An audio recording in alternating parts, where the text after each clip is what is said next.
역 앞을 걷다가 너무나도 이상한 헌팅을 당하고 끝내는 인생이 완성된 이야기를 하려고 합니다. 아내와 어떻게 만나게 되었는지에 관한 이야기인데 아마 여기에 쓰는 게 맞지 않을까 싶어서. 나는 어렸을 때 1년에 한 번씩 늘 같은 꿈을 꾸곤 했습니다. 중학교 무렵까지 매년마다 그 꿈을 꾸었던 기억이 납니다. 클로버가 곳곳에 피어있는 들판에서 머리를 양갈래로 따인 어린 여자아이가 뛰어다니는 꿈. 이 꿈을 꿀 때면 왜 그런지 몰라도 이제껏 느낀 적 없는 종류의 행복함을 느끼며 조용히 바라보고 있었습니다. 고등학생이 되고 나서는 꾸지 않다 보니 어른이 되고서는 까맣게 잊고 살았고, 어느 휴일 서점에 들렀다 돌아오는데 죄송합니다 하고 웬 여자가 어깨를 두드렸습니다. 나 말인가? 싶어서 헤드폰에 귀만 내밀고 네? 하고 되물었습니다. 오묘한 얼굴로 저와 어디선가 만나지 않으셨나요? 라고 질문을 해왔고, 나는 어디서 본 사람인가? 아는 사람인가? 싶어서 얼굴을 찬찬히 뜯어봤지만 도무지 생각이 나지 않았습니다. 아니요, 아마 잘못 보신 것 같은데요 라고 웃으며 대답을 했고, 여자는 찜찜하다는 듯 그래, 그렇군요, 죄송합니다 하고 고개를 숙였습니다. 그리고 갑작스레 얼굴을 훅 들더니 저 첫눈에 반했어요, 사귀어 주지 않으실래요? 라고 고백을 해왔습니다. 그제서야 나는 겨우 이게 헌팅인가 싶었고, 전혀 인기가 없던 나는 여자한테 고백을 받았다는 것만으로도 날아오르는 듯한 기분이었습니다. 잘 부탁드립니다 하며 조금 폼도 잡아보고, 여자도 웃으며 그럼 연락처를 알려주실 수 있을까요? 하고 휴대폰을 건네와 그날부터 연락을 하게 되었습니다. 나는 친구들에게 야, 나 왠지 헌팅 같은 걸 당해서 여자친구가 생겼다 하면서 자랑을 했고, 하지만 여자친구 쪽은 어쩐지 데이트를 할 때도 연락을 할 때도 무리하고 있는 느낌이랄까? 정신이 딴 데가 있는 느낌이었습니다. 처음에는 긴장이라도 한 걸까 싶었지만 점점 나를 사랑하지 않는 건 아닐까 하는 생각이 들 무렵이었습니다. 그래도 그럭저럭 세 달 정도가 지난 어느 날 같이 드라이브를 가게 되었고, 차를 타고 가자는 이야기를 꺼낸 순간 여자친구의 얼굴이 가면처럼 굳어서 당황했지만 곧 웃으며 드라이브 좋겠어, 가고 싶어 라고 대답을 했습니다. 당일 여자친구가 만나자 엄청 큰 배낭 같은 걸 메고 왔었고, 소풍도 아닌데 뭘 이렇게 많이 싸왔어 하고는 꽤 시골인 동네를 떠나 평소와는 다른 도시 쪽으로 나가보기로 했습니다.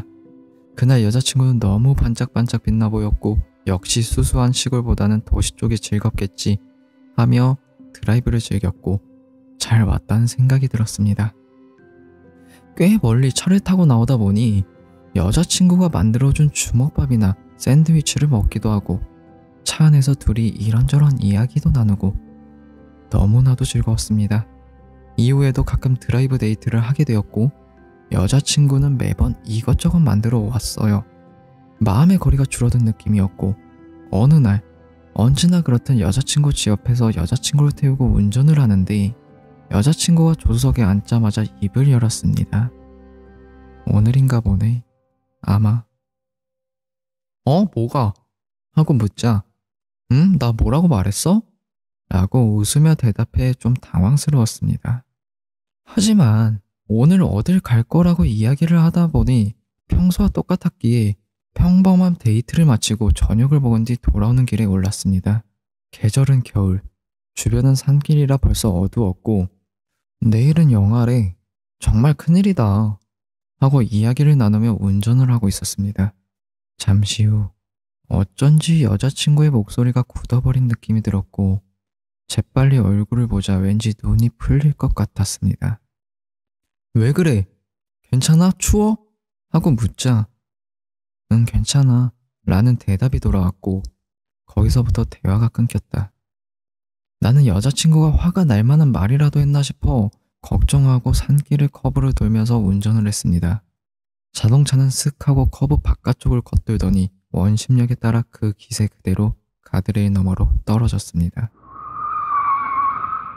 엄청난 폭음 후 의식은 사라졌고 한참 뒤 여자친구가 나를 흔들며 눈을 떴습니다. 자동차는 어떻게 된 건지도 모르겠고 머리는 아픈데 눈은 보이지 않고 옷이 축축한 것만 느껴졌습니다. 망연자실하던 와중 문득 여자친구가 걱정돼서 돌아보고는 깜짝 놀랐습니다. 여자친구는 무사했는지 나중에 안 것이지만 실제로 여자친구도 다친 채였고 담담하게 언제나 메고 다니던 큰 배낭에서 거즈와 붕대 같은 걸 꺼내고 있었습니다. 그리고는 믿을 수 없이 깔끔한 솜씨로 내 머리에 대고 지혈을 하며 두르기 시작했고 아무래도 내 머리는 충격으로 깨져서 그 피로 옷이 다 젖어 있던 모양이었습니다. 그 후 여자친구는 휴대폰으로 구조를 청했습니다. 예보대로 영하의 추위였던 탓에 배낭 속에 들어있던 손난로를 내 몸에 잔뜩 붙이고 우리는 껴안고 체온을 지켰습니다.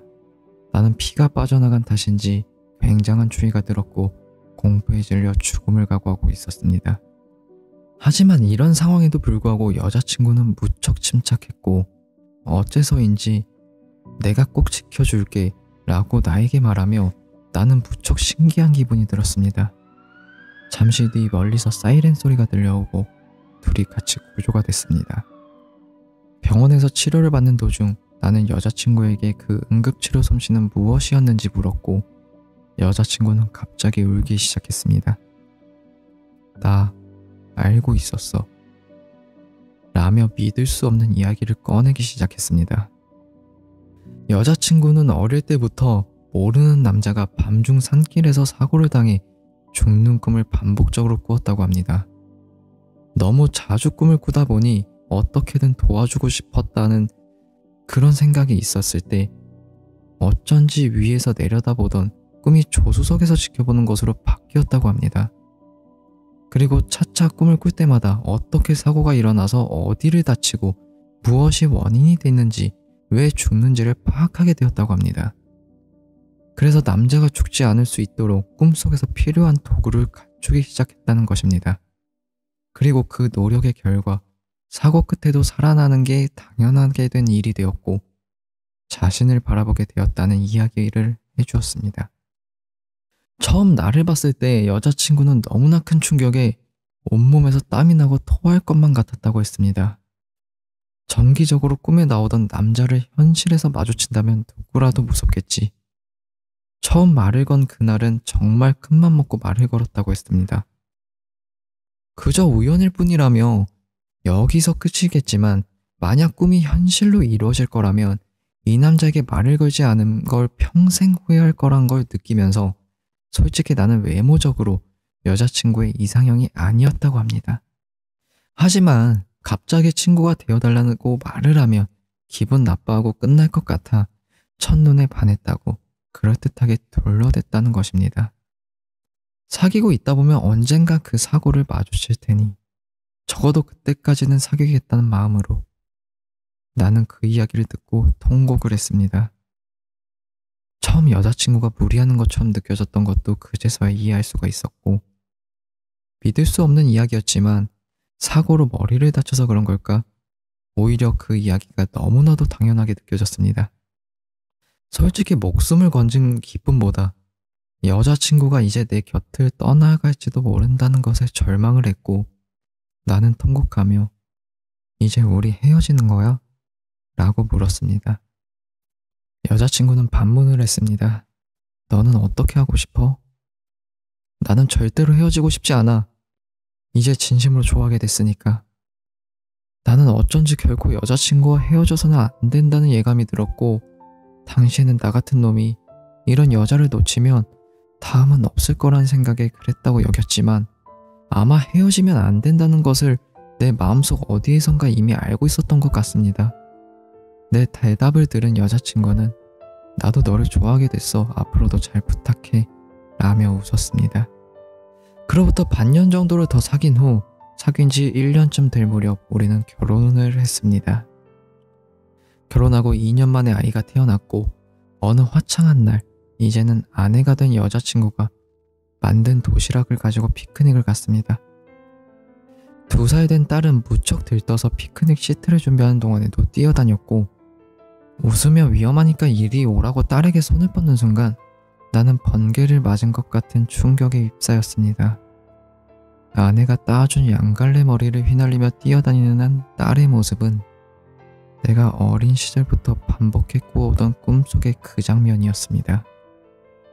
퍼즐 조각이 맞춰지듯 모든 것이 딱 맞아 떨어지는 듯한 느낌이었습니다. 아내가 나를 돕는 꿈을 꾼 것도, 내가 아내와 결코 헤어지면 안 된다는 느낀 것도 모두가 딸아이를 위한 것은 아니었을까 하고, 그 꿈을 보고 느끼던 말로 표현을 할 수 없는 행복감은 고작해야 중학생이던 내가 알 턱도 없는 것이었습니다.